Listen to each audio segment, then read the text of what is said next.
Have you ever noticed how we have this almost automatic tendency to try to fix everything? Life changes, things slip out of our control, plans fail, people leave, cycles end. And what do? We fight, we force.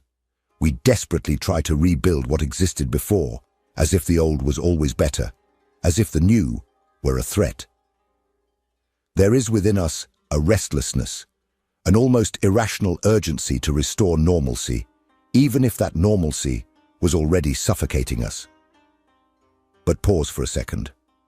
Where does this yearning come from? Who said that going back to what was is always the best option? Are we not trying to freeze something that by nature is meant to change? The truth is that we have been educated to believe that stability is synonymous with security, that evolution is linear, that having everything under control is the ultimate sign of success. And when life shows us the opposite, we collapse. Alan Watts said that resistance to change is the root of all suffering. And he wasn't speaking poetically, he was touching on a wound that crosses cultures, religions, and centuries of human conditioning. Because accepting change is not something natural for us, it is a profound challenge. It's like abandoning a castle we have spent years building, even if it is slowly sinking into the sand. But there is something that is rarely taught to us. There is beauty in what escapes. There is wisdom in the unspoken. There is meaning in the void. And this is where an ancient, almost secret concept from the Japanese aesthetic tradition comes in. Yūgen, a word that has no direct translation because it does not want to be explained. It wants to be felt. Yūgen is the subtle. It is the invisible that carries depth. It is the moment that makes us silent, because we know that any attempt to describe it would be an insult to its nature. And perhaps this is precisely what we lack when everything begins to crumble. The ability to feel instead of fix, to observe instead of react, to realize that the void does not need to be filled, that silence has more to teach us than any noise of promise or comfort. But tell me one thing. What exactly are you trying to force back into your life? What is falling apart, and yet you insist on holding on to? Stay with me until the end, because this question, even if you don't yet have the courage to answer it, will be explored in depth throughout the video. And in the end, I will show you how Yūgen, this concept as subtle as it is transformative, can be lived in practice in your daily life. And perhaps in this process, you will discover that what is falling apart was never really yours to keep. If this makes sense to you, take a deep breath. The journey is just beginning. Imagine someone who managed to take the millennia-old teachings of Zen Buddhism, Taoism, and the more subtle Eastern traditions and translate them to the heart of modern Western culture without losing their depth. That someone was Alan Watts. A philosopher, yes, but more than that, an interpreter of the human soul. Someone who realized, long before the modern collapse of meaning, that the Western mind was sick, suffocated by the illusion of control, obsessed with logic, and disconnected from the direct experience of existence. Watts was born in England in 1915, but it was in the United States during the 20th century that his thoughts spread like wildfire among artists, psychologists, spiritual seekers, and even scientists. He was not a traditional academic. His voice was not that of an intellectual trapped in theories. It was that of a man who intensely lived the contradictions of life, who sought ecstasy, faced pain, and surrendered to the complexity of mystery. In his lectures and writings, he did not try to convince you of anything. He did something much more radical. He showed that everything you are trying to control perhaps never needed control, that what you judge as error, failure, or chaos may just be the natural movement of life, unfolding as it should. Watts saw existence as a flow, and the human being as an inseparable part of that flow. The tragedy, according to him, begins when we try to stand out from that river, when we struggle against the current of impermanence, clinging to fixed ideas of identity, purpose, or security. That is when anxiety, fear, and frustration arise, because we start to live as if we were machines, not waves within an ocean. But what makes his voice even more necessary today is the silent collapse that plagues millions of people trapped in a world of hyper-productivity, idealized self-image, and instant gratification. We live in the age of anxiety and comparison. Spirituality has become a product. Self-knowledge has become performance. And the ability to simply be, to feel, contemplate, exist without needing to optimize everything has been replaced by the compulsion to have answers. Alan Watts reminds us of what we have forgotten, that life is not a problem to be solved, but a dance to be danced, that the mystery does not need to be deciphered, it needs to be lived, and that perhaps the healthiest thing someone can do today is to unlearn.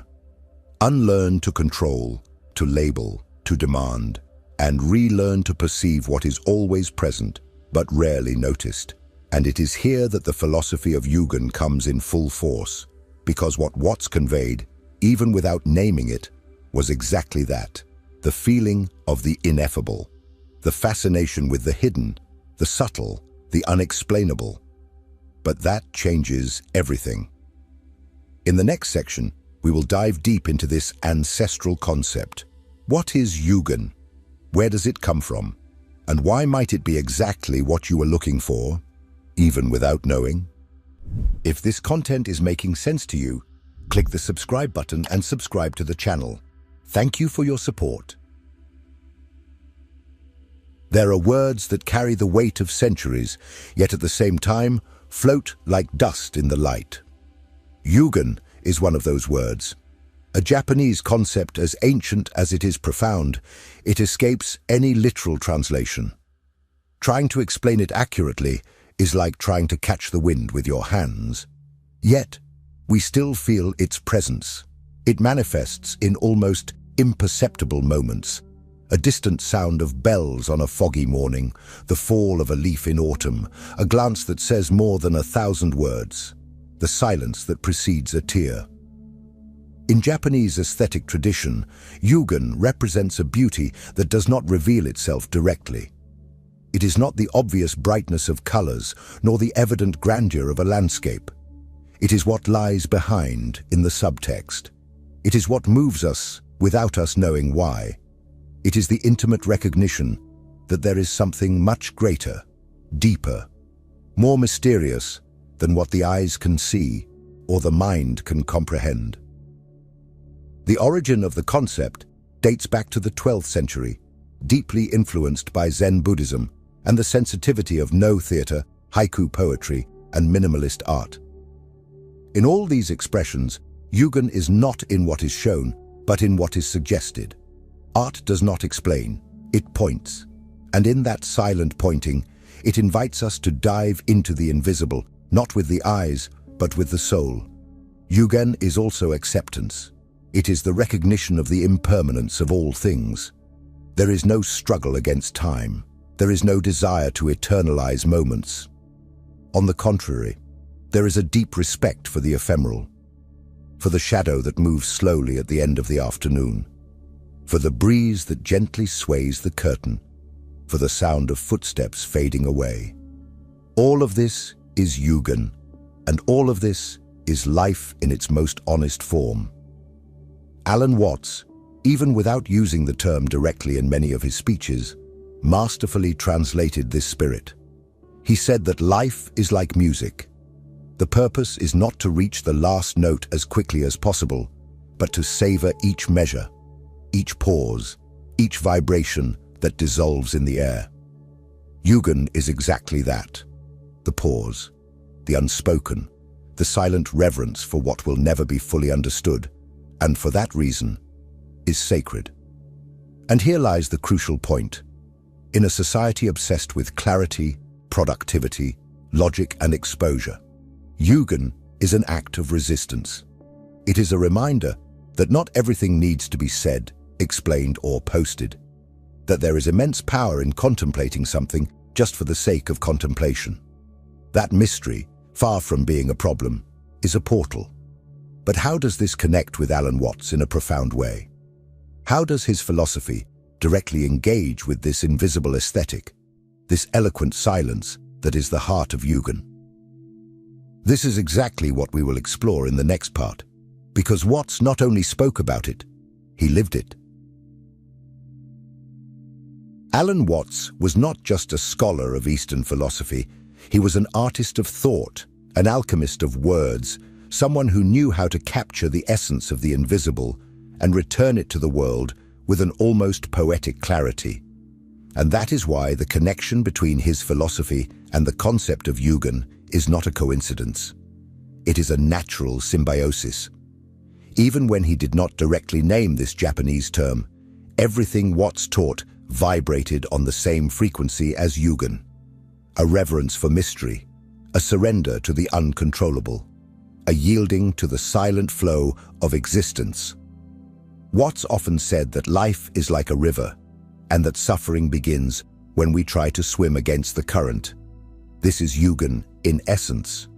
Because Yūgen does not impose itself, it reveals itself when you stop fighting. It does not shout, it whispers. And Watts called us exactly to that, to listen to the whisper behind reality, to abandon the illusion that everything needs to be deciphered and simply allow ourselves to feel what cannot be explained.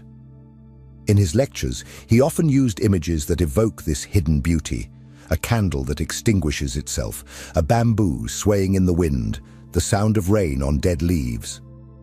Every metaphor he used was a bridge to Yūgen, even if he never said that name. He taught that the rational mind, when it tries to capture the absolute, becomes frustrated, because the absolute cannot fit into formulas, theories, or doctrines. The absolute is in the present, in the moment, in the direct experience of life as it is, not as we would like it to be.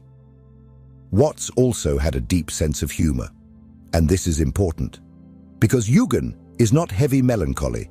It is deep lightness. It is knowing that life is impermanent, full of contradictions, yes, but still beautiful, absurd, and fascinating.